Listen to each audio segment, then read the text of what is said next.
And good morning and welcome to another live stream. Um, First things first, please hit that subscribe button and also the like and share. It's really important. Get my viewership up so I can eventually get some money out of YouTube.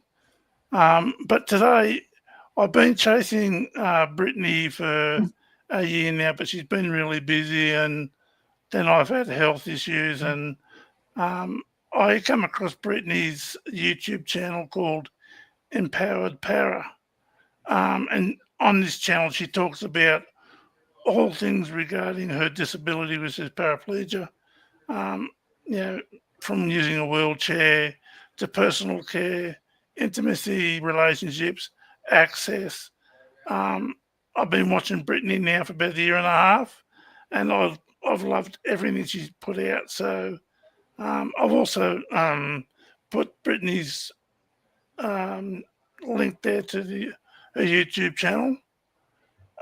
So if you want to go and click on that, subscribe. Brittney would appreciate it as well as me. Um, Thanks for joining us today, Brittney. Thanks for having me. I'm excited to be here.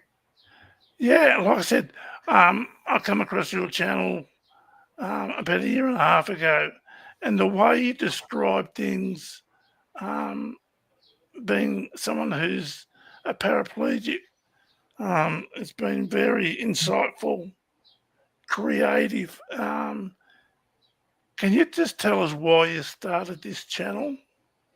Sure. I started my YouTube channel because mostly I wanted to help people like me that are paralyzed at a young age, primarily, or who aren't paralyzed at a young age, but are too afraid to ask the questions that I was too afraid to ask when I was paralyzed. Because I was paralyzed at 13, just shy of 14, so a month away from 14. So I would say 13, but I was, mostly 14 when I was paralyzed. And being a teenager, all the conversations about personal care and intimacy were just really awkward. And I didn't want to ask my mom, and I didn't want to ask anybody else in a wheelchair, let alone, my friends or anything like that.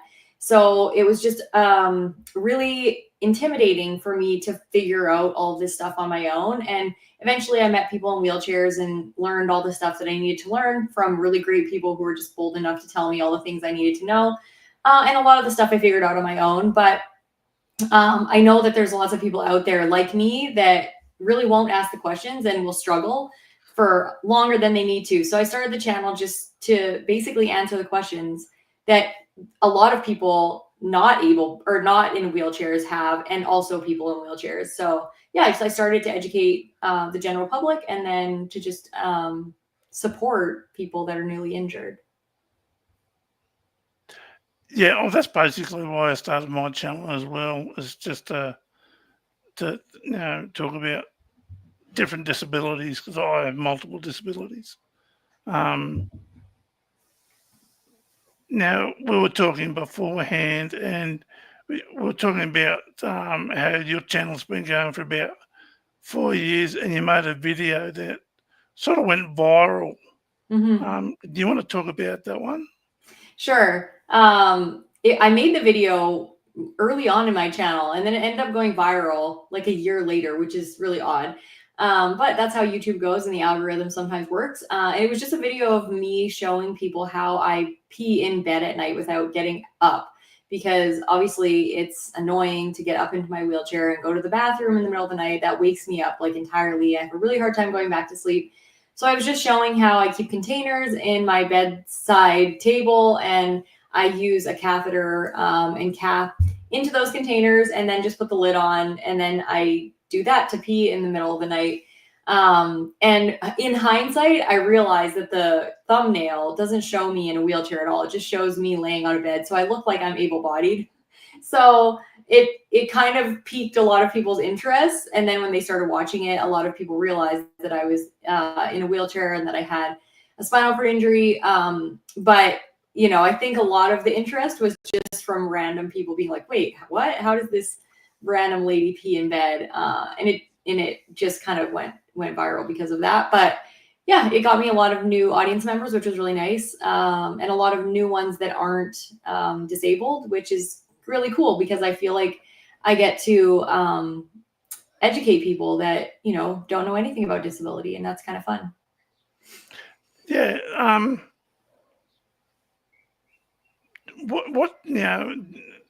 What sort of questions were you being asked by people that don't have a disability? Was it about personal care? What's the most asked question? I would say the most asked question by people that aren't paralyzed is how I got paralyzed. So it's still probably the number one question if people just come across my channel and they haven't really combed through all my videos to find the video where I talk about how I was paralyzed. People always ask that. Other questions are about intimacy. So, can I feel sex? Things like that are very common questions. And yeah, other things like if it's a little kid, I'll get questions about, how do you sleep at night or how do you shower? Things that they're not really sure. Can I get out of my wheelchair? And adults do ask that too. But I would say the number one question from viewers that aren't paralyzed is just how I got paralyzed. And other little things like, did you have your kids naturally? All that kind of stuff that, just isn't necessarily intuitive when you think about somebody that's paralyzed. Yeah, I know. One of the videos I watched, you talked about how you had an accident and end up being paralyzed, and it took you a while to accept all the implications, Hmm. um, and still, um, yeah, from a person without a disabilities, um, understanding is just that this is an ongoing process. It just doesn't happen overnight. It's you learn how to do things differently and whatever suits you best. So when you had your accident, how long was it before you come home? It was about 3 months. So I spent just under a month in acute care in ICU and then just waiting for a bed at the rehab hospital. And then I spent, well, I guess it was a little bit over 3 months. So I spent January to the middle of March in the rehab hospital. So, which is it's a long time now for for what the standards are because I do a lot of ad the same that I was in. And they kick people out in like a month. And it's really crazy because you can't really learn anything in a month, or at least like not be confident in what you're learning in a month. But they kick people out really fast now. And I'm glad that I was paralyzed in a time when we were allowed to be in the hospital for basically as long as we needed to, I think. Yeah, until you got the basics and Hmm. were Yeah. comfortable going home. And so when you got home, how much modifications had to be made to your house to accommodate the wheelchair? Um, the house that I lived in when I was actually paralyzed was horribly inaccessible. And we managed in that for maybe like 3 or 4 months. And then my parents actually started construction on a new house that was totally wheelchair accessible. Um, because it was unrealistic to modify the house that we were in because it was a split level. So there was stairs going up, stairs going down. Couldn't get on either level without going up some sort of stairs. And the lift that we originally had to get into the house was extremely tall, had to go up really high in order to get me to the top floor. And then it was just really hard on my parents to carry me in and out and stuff like that. So we didn't actually modify that house a great deal other than just putting a lift on the back deck. And then once my parents started construction on the new house, we moved out of the house that we were living in and stayed with my grandparents for a while. And their house was actually pretty accessible because it was just a one level house. So it was nice to be able to stay there while I was waiting for the house to be built. And then once the house was built, it was totally wheelchair accessible. So I could get everywhere in there and it was really nice. Oh, good.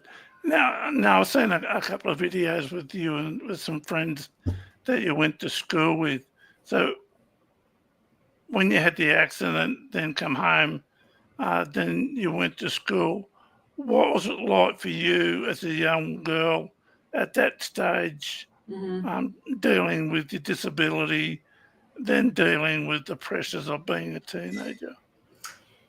Well, I think for me, my confidence had been severely affected by my disability because I didn't really know anybody in a wheelchair before I was hurt. And so I had all of these really horrible limiting beliefs about people with disabilities.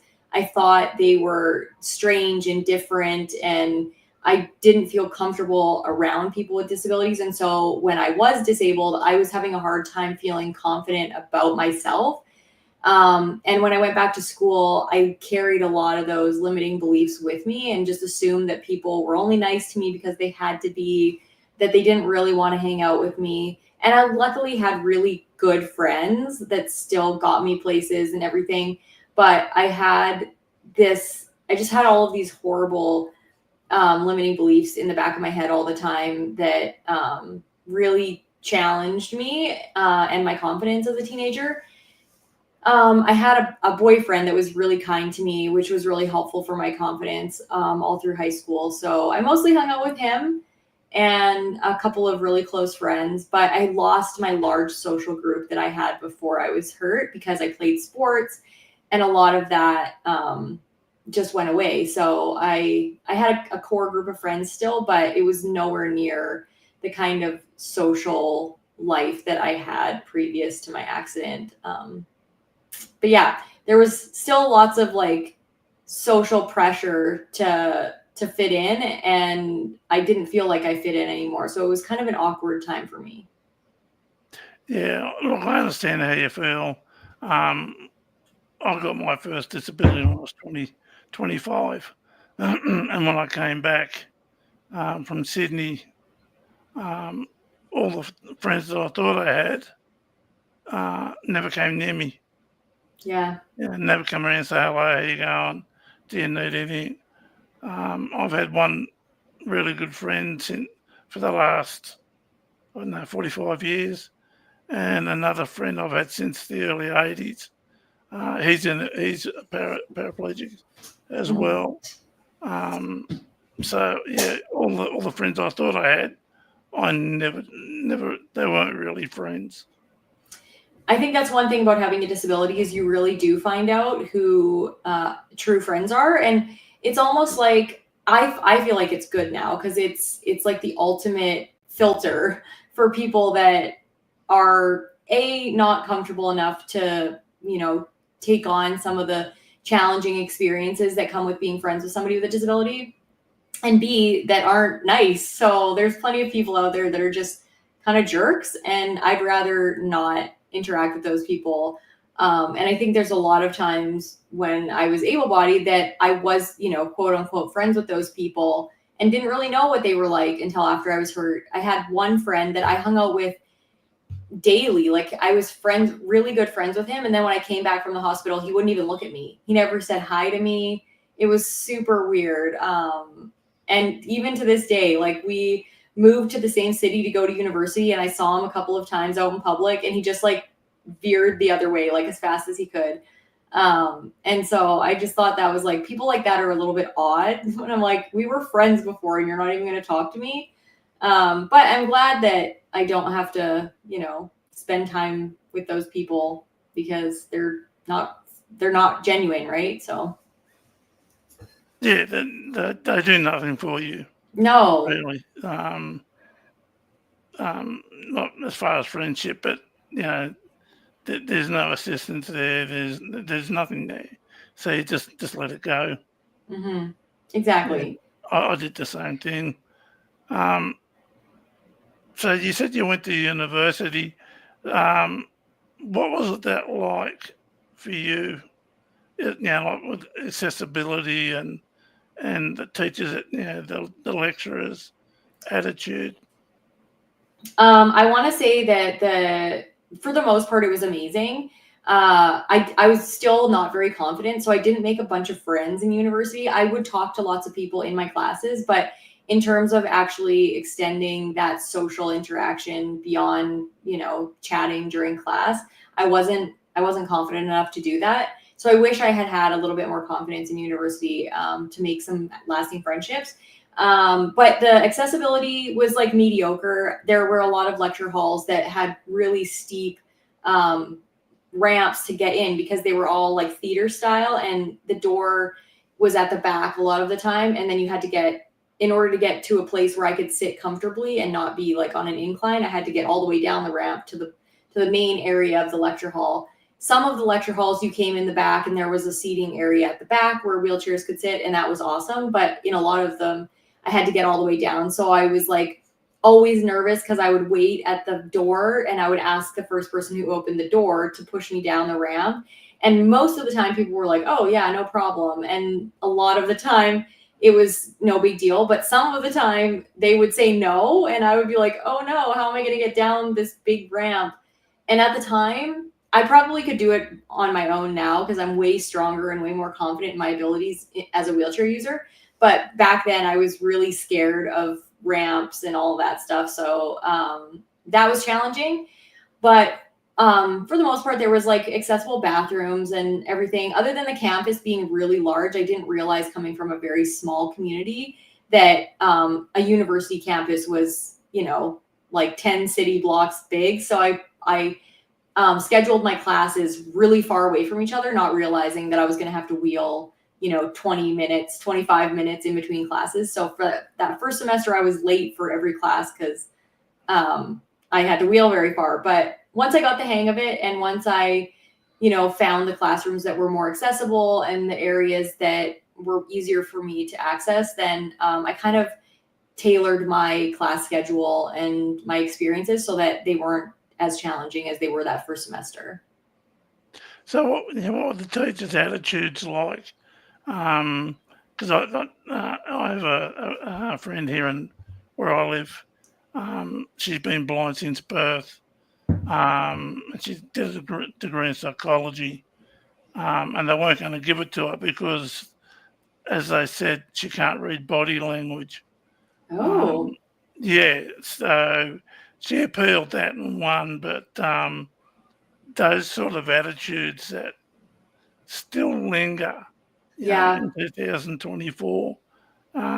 Yeah, how did you cope with those attitudes?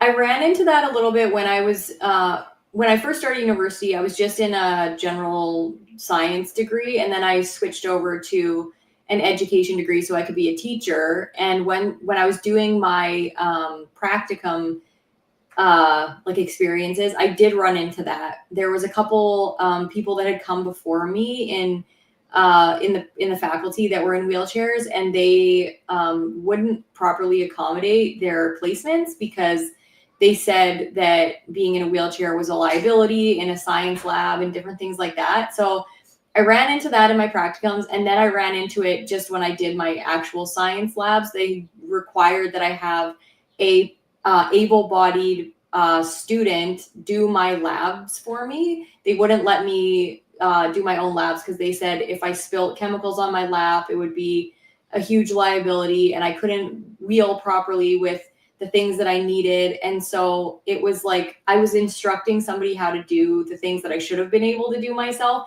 And instead of like giving me an accommodation by making a lab section accessible and telling the, you know, the EA or the TA student that was in there to bring me the chemicals and stuff and let me do them myself, they didn't let me do it myself, which is really strange. And I don't think they would ever get away with that now. They would have to make a lab section accommodate, like accessible for somebody. And I didn't really fight it at the time because, like I said, I wasn't super confident. But if I went into a setting like that now, I would be much more vocal and fight to be able to do my labs myself, because of course anybody in a wheelchair can be a scientist. They just need the right equipment and setting, right? And so they were kind of preventing me from doing the thing that I actually wanted to do. Yeah, just because you have a disability doesn't mean you can't do things. It just means you do them in a different way. Yeah, exactly. And I understand like their need to, you know, be careful about liability in terms of if I burn myself or something, but I don't really see how that's any different than a normal student that could potentially trip and fall when they're carrying chemicals. They should have just worked with me to set up a safe environment to transport the chemicals. Like I needed to put some sort of tray on my lap that allowed me to safely carry the chemicals. But I didn't even think about that stuff back then. I just allowed them to hire a student, which costs the university money, to shadow me essentially. And then I had to dictate instructions to them on how to perform the lab, which was kind of odd. Yeah, it wouldn't happen here in Australia now, but a few years ago, that's exactly what would have happened. Between your accident and going to university, did you ever suffer with depression? I wouldn't say I suffered with depression like to a great extent. I always I try to describe it as like the types of reactions that you can have when you have something traumatic happen to you is like the fight, flight, or freeze. And I was like the freeze. So I just sort of like went numb. I wasn't depressed. I didn't want to die. I do remember, praying to God a few times that I was done with this life, and that if I did die, I would be okay with it. But I was never I was never suicidal, and I never wanted to actually hurt myself. I was just sort of lost and didn't really know what to do. So I thought like death would be easier sometimes.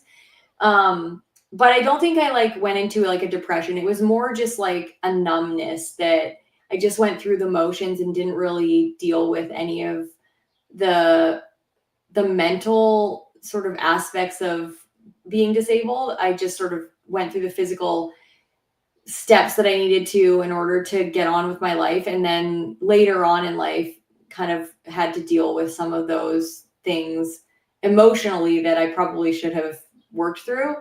But I don't know that I've ever been depressed in the clinical sense. Yeah, well, the reason I asked is that I myself went through a period of severe depression, and I know a few other people who had acquired disabilities later in life also went through depression. A couple of people have even committed suicide, which is really one quadriplegic wheeled himself into a river. Oh no! And drowned himself. And I've known him, met him quite a few times over the years. I quite liked him, but Wow. yeah, he fell off a roof and broke his neck, and I don't think he ever come to terms with it. So, but yeah, so that's why I thought I'd ask, because some people who acquire a disability do suffer with the depression. Yeah, I think a lot of people do. I think it's pretty normal to suffer with depression. And I don't think that there's been times that I've had moments of frustration, and even longer term sort of dis-ease. When I was first paralyzed, there was 5 years that I spent totally dependent on my mom. I couldn't go to the bathroom on my own. And before I really learned how to do all of the personal care things myself, that really shattered my confidence and made me feel so shameful. And so I struggled with that for a long time. And I've had anxiety about all kinds of things with my disability and health. So I've struggled with mental health things, just not like severe depression where, I have no zest for life. It's been brief periods of real sadness or frustration, and then I'll come out of it and be happy for however many hours and then get frustrated. But it's never that deep long lasting depression that I see so many people with disabilities sort of falling into. So what really frustrates you the most? There's lots of things. Inaccessibility frustrates me a lot. People using services or spaces that are meant for people with disabilities and that they shouldn't be using, but that they do just because they don't understand the negative sort of aspect of them using it. So people in an accessible washroom when they shouldn't be, or in an accessible parking stall. Those things are super frustrating. Bowel and bladder issues. So if my bladder is being annoying and I have to pee a bunch, and if I have a bladder infection and I'm incontinent, so those kinds of things are really annoying. Yeah, those, I would say bowel and bladder, personal care issues like that, and then inaccessibility or accessible spaces being used by people that don't need them. Yeah, I mean, I watched you with what's his name, Fredo, the wheelchair guy, Yeah, yeah, and there's a debating which would you rather have, your legs back or um, complete control over your yeah, bladder and bowels. And I was just quite interested in listening because you both sort of had the opposite view.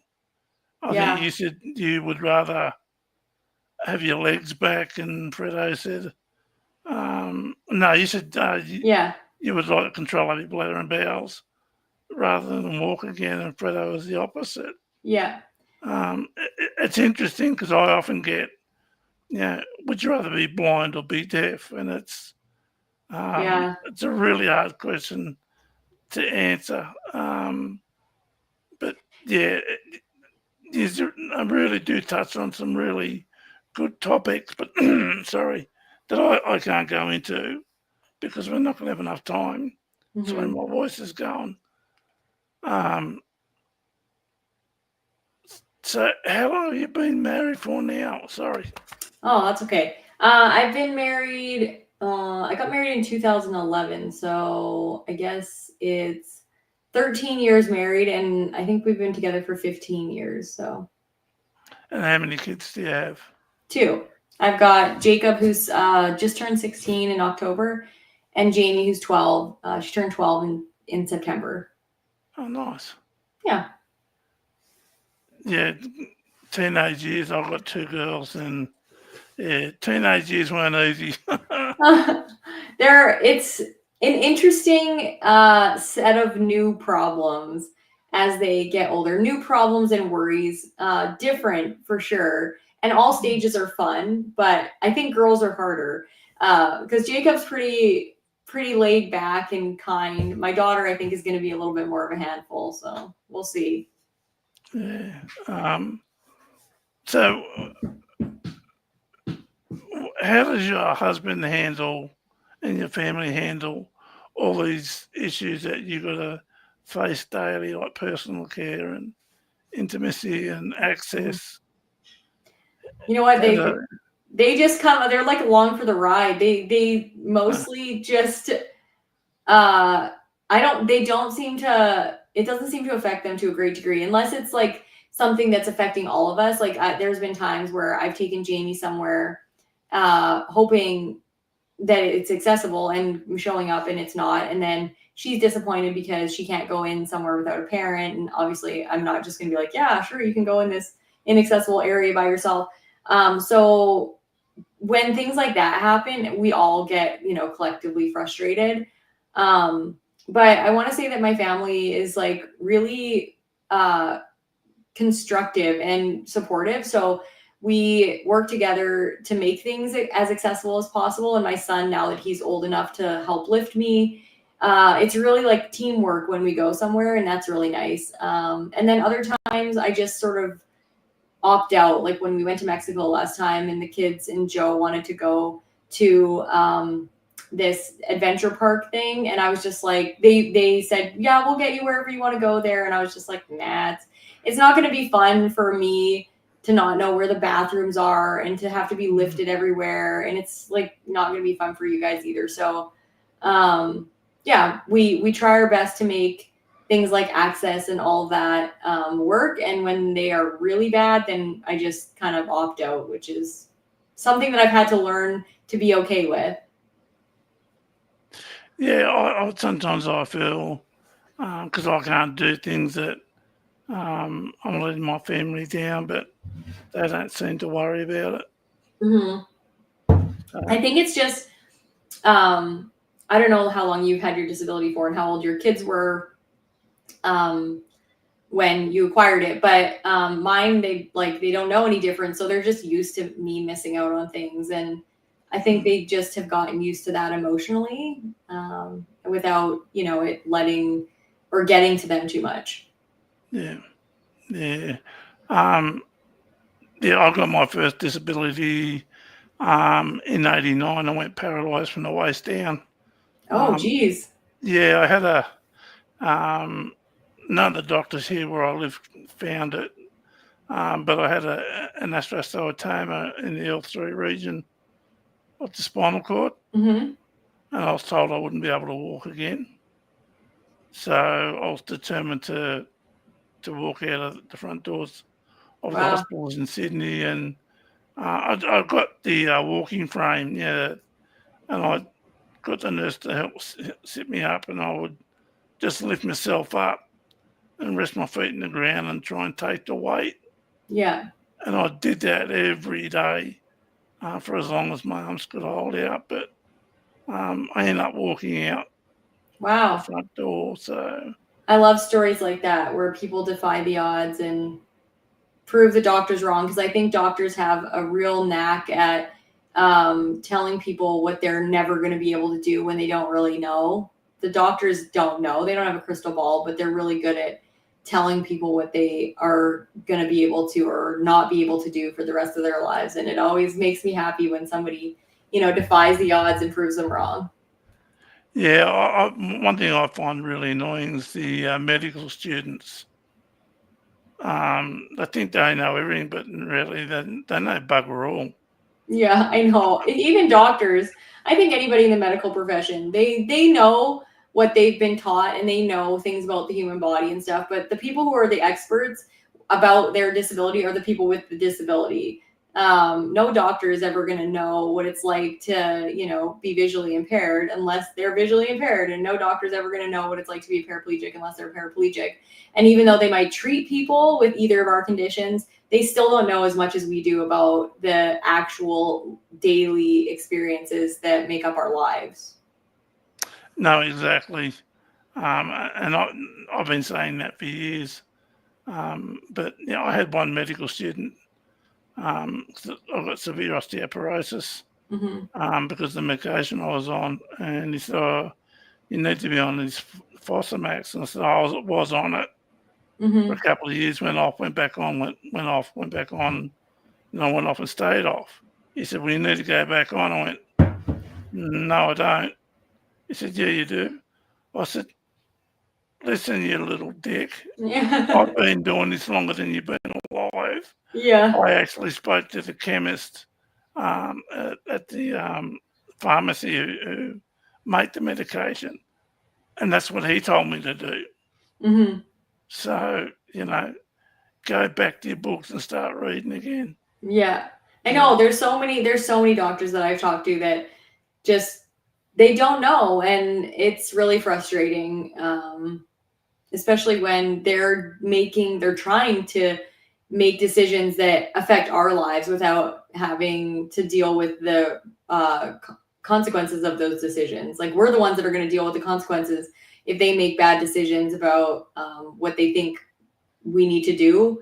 And yeah, so I know I'm very good at advocating for myself now, but when I was first paralyzed, I was, younger and less experienced and less confident. And now I'm happy to tell any doctor that they don't know what they're talking about. And I do often. I often have to tell doctors that they're not the experts and that they don't really know much about spinal cord injury or any disability for that matter. Yeah. Well, I contracted MS in '92, and it kept attacking the optic nerves. Mm-hmm. Um, and the doctor said, you know, the only thing that saved my eyesight was steroids. Mm-hmm. And I went from like 2.5 milligrams a day up to 135. Wow. And that's what induced the osteoporosis. Oh, And looking back now, I should have just let nature take its course in January of '92. I should have just went blind, let it go. Um, yeah. Anyone who goes on steroids now, I warn them. of the side effects. Yeah. There's huge Yeah. side effects for steroids. Do you have any vision at all, or are you totally No, blind? no light perception whatsoever. Oh, Nothing at all. how scary Uh, was that? Was that scary? Like when you, I'm scared of the dark. So I always think about people who lose their vision and how hard that must be to get used to not being able to see what's around you. um, well, I wasn't scared. I was sort of um, going out in public and tripping over or walking into something, and Mm-hmm. people looking at me and possibly laughing. That was always at the back of my mind. So it took me a couple of years before I left the house and went downtown. Uh, Really? yeah, I just sat at home and listened to music. Um, I did get a guide dog. He worked really well, but I'd broken 8 vertebrae by that time. Um, and if you have a guide dog, first thing in the morning, they're full of energy, so they walk extremely fast.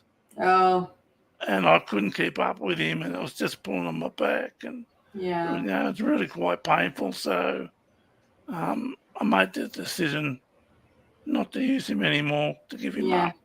Mm-hmm. So I use I use a white cane, but yeah, I constantly walk into things and trip over, you know, Yeah. um, and I don't worry about it. People see it, I just don't care anymore. Yeah. I read somewhere that when people go blind, they develop um, a sort of vision with like sound. Like if they tap on something, their brain sort of interprets the sound and gives like a layout of the space. But I don't know if that's like people that are blind from birth or after, but and I don't know if that's true. Do you have that at all? Um, I know there's a lot of people who use echolocation by snapping their fingers or making a clicking noise. Mm-hmm. They can find things and walk around them. I can't do that. Um, I think I've been blind, lost my sight in '98. I think all that time, it's only like twice that I've just stopped dead and I thought, no, there's something not right. Mm-hmm. And I've put the cane out and there's been a low branch hanging down, Oh, geez. um, and a car across the driveway. Mm-hmm. Um, so yeah, that intuition's only really happened twice for me Nice. since I lost my sight. But yeah, I wish I could do the echolocation, but I fell over. I fell over a couple of years ago and broke my left hip, Oh no. and that's taken all my confidence away Yeah. because it was like 9 months of using a commode and Hmm. shower chair and not being able to sleep in the bed.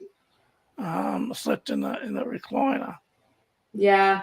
That would be really scary. Falls are, scary just in normal life when you can see where you're going, but when you can't see where you're going, especially in new locations and stuff, I bet yeah, it really does make it scary to venture out of, your own house where you're familiar with things. Oh yeah, yeah. A couple of times I've got lost and I've had to ring my wife. So I've got an iPhone and I FaceTimed her and used the camera to find out where I am, and she just redirected me to where I needed to be. But um, so I noticed you were saying during one of your videos that you were using the electric wheelchair and your foot come off the foot plate Hmm. and hurt your foot. I took all the skin off, and Yeah, um, that's uh, always a worry, isn't it?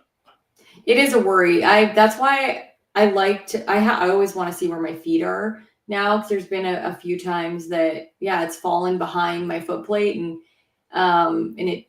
I used to not wear shoes sometimes when I was outside, which I always wear shoes now because I had that experience. But yeah, I'm really careful now with seeing where my feet are. Even when I'm like transferring and stuff, I have had multiple friends who have broken their leg or whatever because their foot was stuck somewhere when they went to transfer. And so I'm really careful about where my feet are so that I'm not smashing into anything or cutting myself. And I'm really careful about like how much moisture I have in between my toes and all kinds of stuff, because I've had the experience where like I didn't dry my toes very well, and then my skin got raw in between my toes because I didn't know it was super wet when I put my shoes on, and then it was just, so there's like lots of little things like that that I've had to learn over the years in order to keep my paralyzed limbs safe. Do you suffer with pressure sores much? Not really, no. I have one area on my butt that I have to watch pretty closely just because I'm slightly tilted to this side. And so my tailbone, not my tailbone, my IT bone on this side, like my butt cheekbone, it can get quite red if I'm not paying attention. So I've been doing like shifts and lifting a little bit. You can't see, but I've been lifting my butt up a little bit just so that I'm moving the weight around and distributing the pressure. But I've never really had a bad pressure sore. I had one tiny one when Jacob was maybe 8 months old, and it healed within like 2 weeks. And they think it was actually just like a scratch kind of thing that looked more like a pressure sore. But I've known many people that have died from pressure sores that got infected. So I'm really, really careful about my skin. Yeah, one of my best friends, he was a full quadriplegic. He used to hook his foot plate on the glass door, turn his wheelchair and open the glass door and go Oh, outside. that's cool. Yeah, well, it didn't work out. He went out one day and he opened the door and he's sitting there and he got a really bad headache. And he only gets bad headaches when there's something wrong. Yeah. So he spun around and he looked at himself in the reflection of the glass, and his right foot was facing backwards. Oh my gosh. Yeah, so he spent about 6 months in the Trying to get hospital. that healed. Oh, that's horrible. That just, Yeah, I guess if you spin your chair fast enough, he just broke his ankle. yeah. Well, yeah. His foot was facing backwards anyway. He went inside and called the paramedics, and they took him to the hospital. But he was always getting people to look Yeah. for I'm red yeah. spots. I get my husband to look at my butt because I can't see very well. So if I'm like in doubt about, what something looks like on my butt, I'm like, Joe, you gotta come look at my butt. Yeah, because when I had the tumor in the spinal cord, um, on my paralysis from waist down, so from my hips down the backs of my legs, so both butt cheeks, back of the legs, and both feet are still numb. Oh. And when I diagnosed with MS, I was on beta ferron injections, Yeah. and I had to get my wife to do them in the butt because I refused to do them in the stomach. Yeah. Anyway, she grabbed a handful of skin, pushed the needle in, but she pushed it right through. Ooh. Then squeezed the thing down, and yeah, it's we've had some funny times, doing that sort of stuff. But so if you could give some advice to someone who has a newly acquired paraplegia, what would that be? Usually the advice I always give to people that are newly injured is you are capable, way more capable than other people are going to give you credit for. So you have to set the bar higher than what people are going to set for you, because people will usually feel sorry for you and think that you're not capable of very much with a disability. And if you let them set the bar, then you'll never reach your full potential. So talk to other people with spinal cord injuries who have the same or similar disability as you, so that you can find out what's realistic in terms of abilities and independence. And don't talk to able-bodied people about what they think you can do, because it's almost always going to be less than what you actually can do. So that's usually the advice I give, is just set the bar high, and do more than what people think you're capable of, because we're mostly capable of more than what people give us credit for. Yeah, I'm the same way. I say to people, find a support group for that disability. If you want to just go and sit there and listen to other people with their experiences and what they do, some of the stuff that you come out with is really great. Well, thank you. Yeah. But yeah, that's what I do when I give advice, is gather support groups like you, and then talk to people with disabilities. Mm-hmm. Where I live, I'm known as an activist, an advocate, or a troublemaker. I think you have to be all three at some point if you really want to make changes. Because sometimes it takes advocacy, sometimes it takes activism, which is a little bit more, pushy, and then sometimes you need to be a troublemaker in order to really in order to make a point. So I love that you have all three in your definition of what you are. Yeah, well, I took my counsel to the Australian Human Rights Commission because I wanted a clear, accessible path of travel. Yeah. Because they've got signs everywhere, and it's just really hard to walk around. Yeah. It took 11 years. Wow. From start to finish.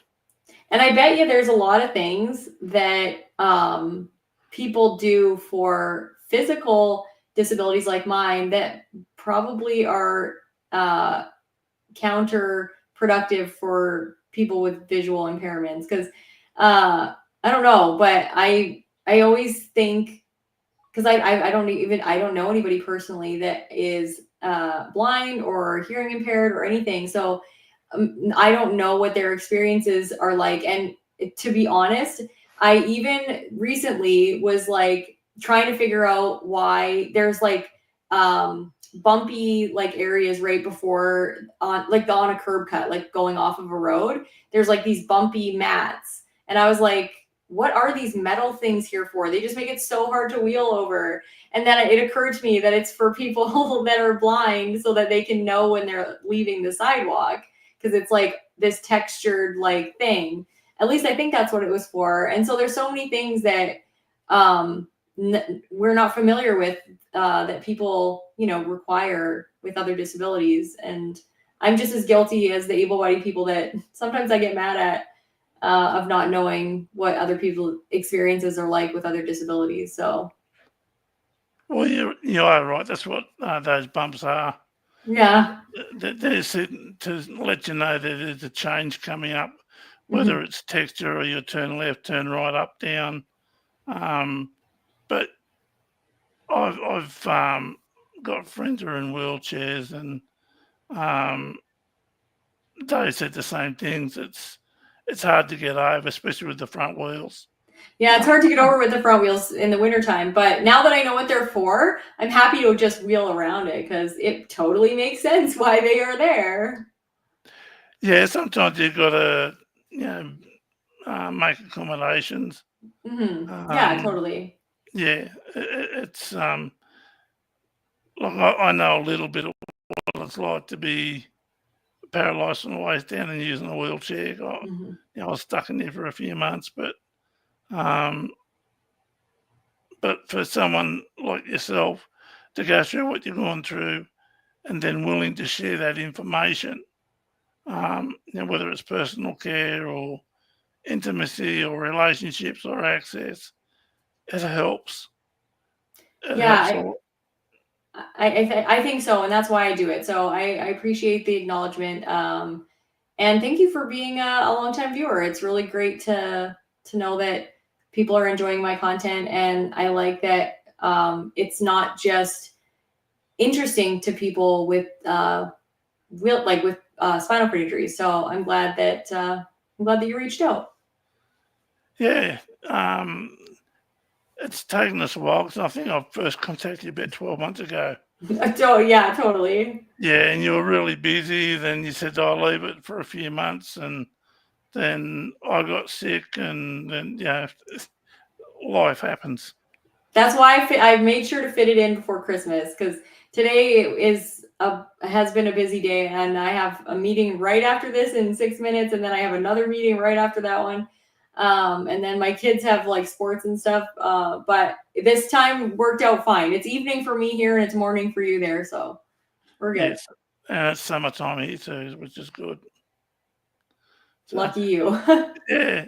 Um, your content you do with Fredo, Hmm. the wheelchair guy, Hmm. um, have you ever thought about expanding it to include other people with other disabilities? We've talked about that a few times, and he does actually interview. He doesn't really interview other disabilities. It's mostly just other individuals in wheelchairs that he has interviewed. And we've talked about it about like interviewing other individuals that we find interesting. But for now, we're just kind of seeing where the live streams go, and sort of trying to get into a routine with that. But yes, we have thought about it, and I think it's an interesting. It's nice having a platform, and allowing other stories to be shared on a platform is important, I think, because it can become a bit of an echo chamber if we're just talking about our disability and how it affects our lives, instead of trying to, really understand what inclusion looks like for more than just wheelchair users.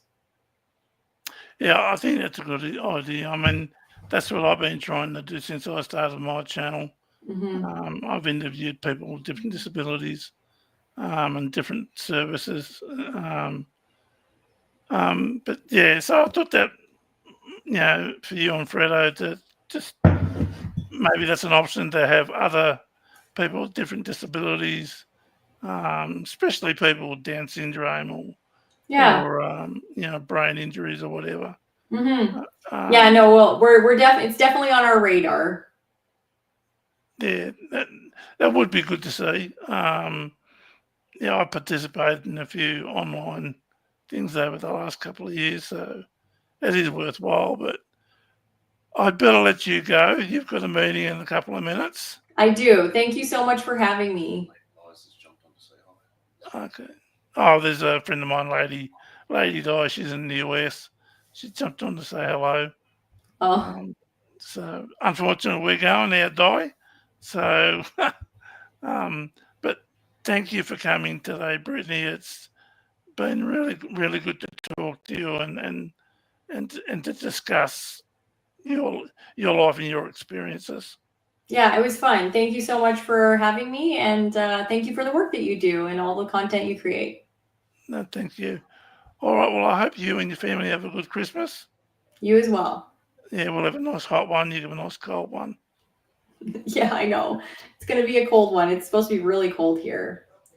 Do I just leave the studio, or do you end the stream first, or what do you want me? Do you want me to hang out Oh, for a you minute? can just leave if you like. Okay, awesome. Thank you so much. Bye. Thank you. Bye. Okay, everyone. So that was Brittney. Her YouTube channel is Empowered Para. She talks about everything.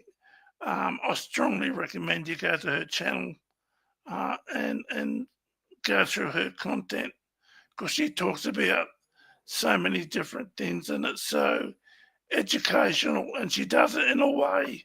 Sorry, my voice. She does it in a way that's entertaining but informative. So, Lady Di, I will be in contact. If I can get my bloody voice going, I will be in contact with you probably after Christmas to come on and do a show with me. I hope that's all right. Um, I don't have any more. I don't have any more supports now until after Christmas, so I will contact you after Christmas, Lady Di, for a chat if that's okay. All right, so we might end our session today. I hope that the information Brittney supplied, it's going to help some people. Um, I wish everyone a very, very Merry Christmas and a Happy New Year. And I will see you in January next year. Okay, thank you.